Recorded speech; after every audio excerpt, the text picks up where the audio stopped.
Hi, I'm Seamless, and I know I've made like 100 videos today, and whatever. Here's the bass.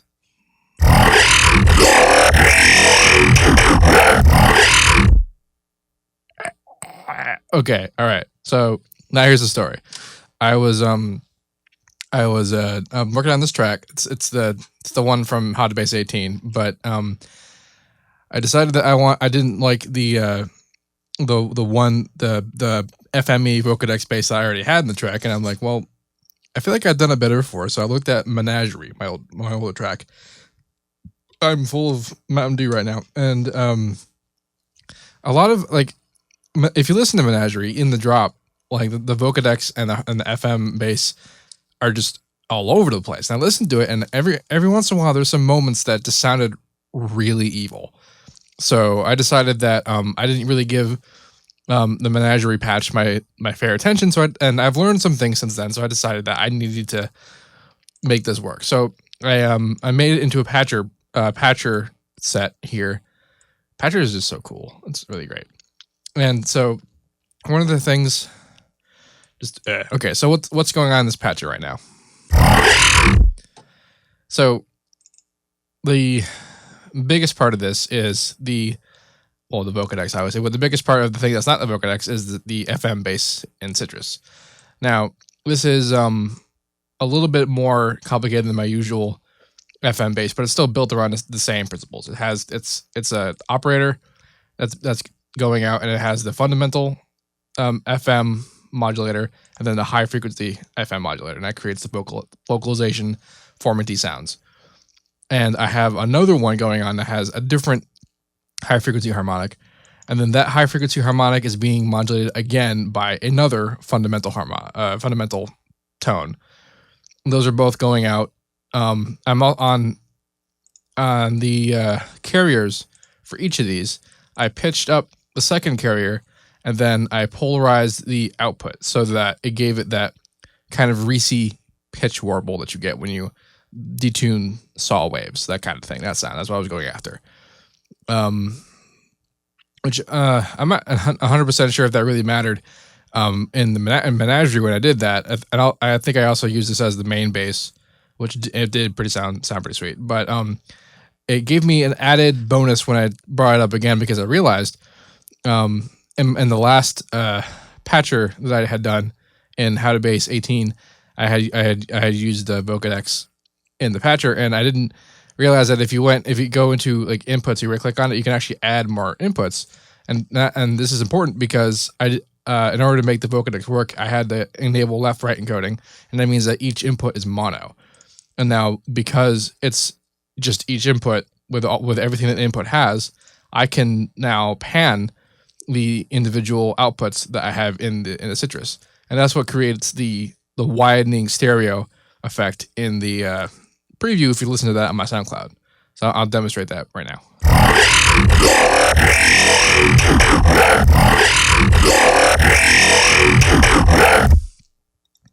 So that's just a way. I mean, I've done a lot of stereoing going on in this patcher, and a lot of things that you change to make really drastic changes.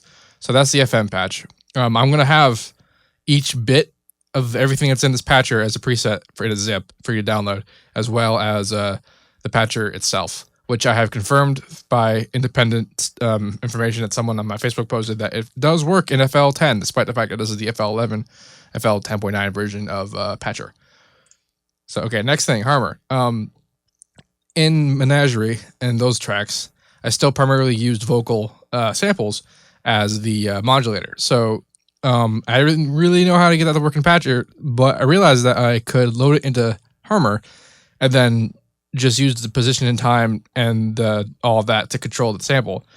So in order to make that work, the first thing I did is I went into pitch, and then the keyboard mapping, and I did this. So that's high in the low key range and low in the high key range. And the straight line straight through the middle means that every single note is going to be the same pitch.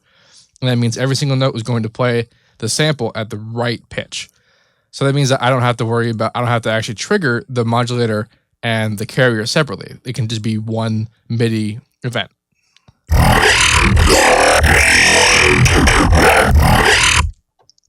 I am controlling that via mod X here. And where is it? This guy. That's controlling the modulator position. Where'd he go?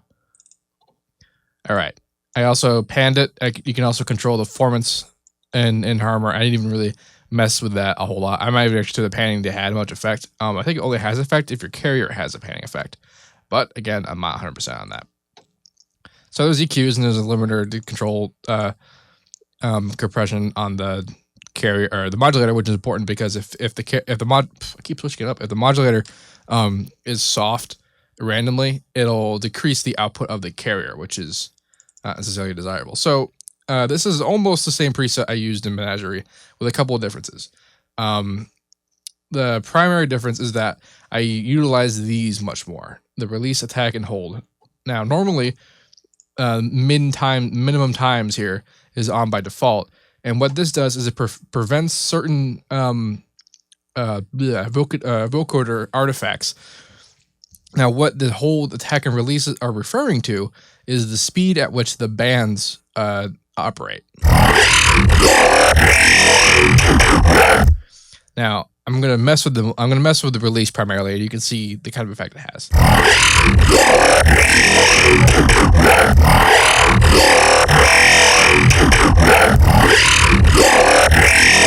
So you see what it did there is it controlled how fast and how detailed the not only detail, but how fast really, and what kind of a response time it has that each of the bands have.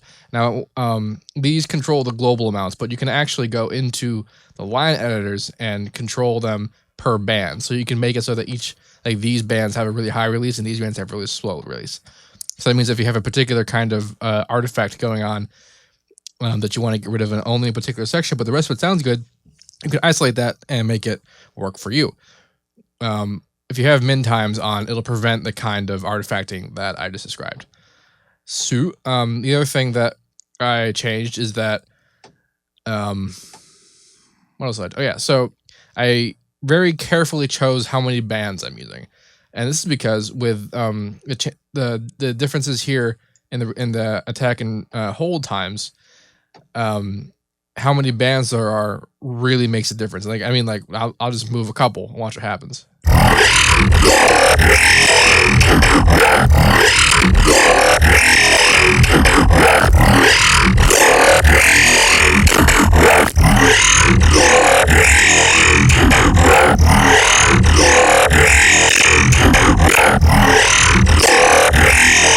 How many bands there are also affects the second kind of panning, stereo widening that I employed in the example, and that's this right here. So you see how this is moving around.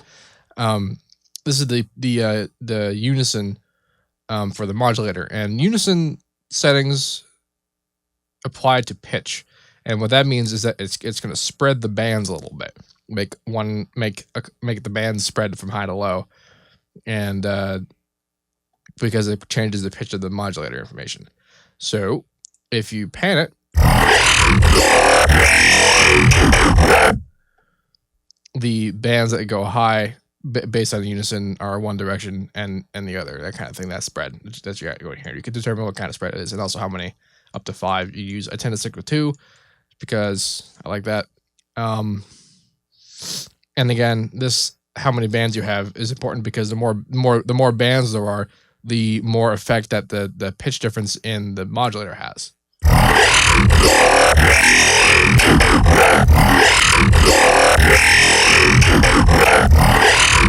In fact, there are certain settings of the bandwidth, modulator pitch shift, and the Unison that will, even if it's completely spread, you won't hear any spread at all because it cancels and is interacting in just the right way or just the wrong way, depending on how they got it.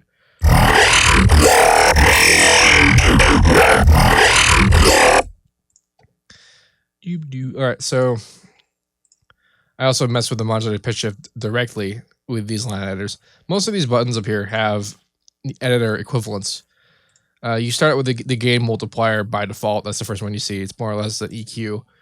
You have band panning, which can determine individually which portions of the band spectrum are panned in which direction.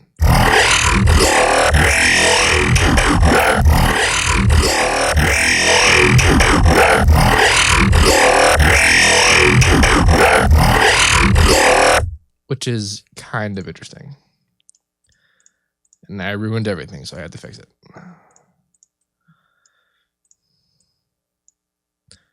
All right. Bandwidth is also a fun one. That's why I see the different bands wideness. I'm not really saying anything new right now. I'm just kind of still messing with it. You already kind of get. I mean, you might not have any idea what's going on. I've talked about actually Menagerie specifically in How to Base 8. That was really the last time that I talked about Vocodex base processing at length. The only new thing that was discussed in this video was how to use the release, attack, and hold knobs. Hold, by the way, is more or less a sustain. If you want to talk about an ADSR curve, this is your attack, and there's your release, and then hold is just sustain. There's not really a decay amount. It's just straight up sustain.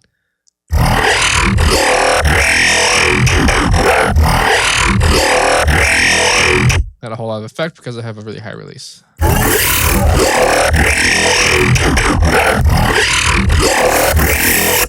And that sound is what minimum times avoids.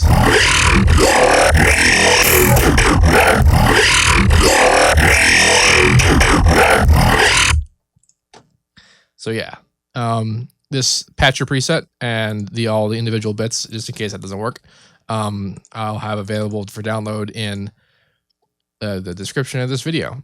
And I hope this was useful and awesome for you. Because honestly, I wasn't expecting to do this. And I didn't know. Anyway, have a good night. It's 2:30 in the morning.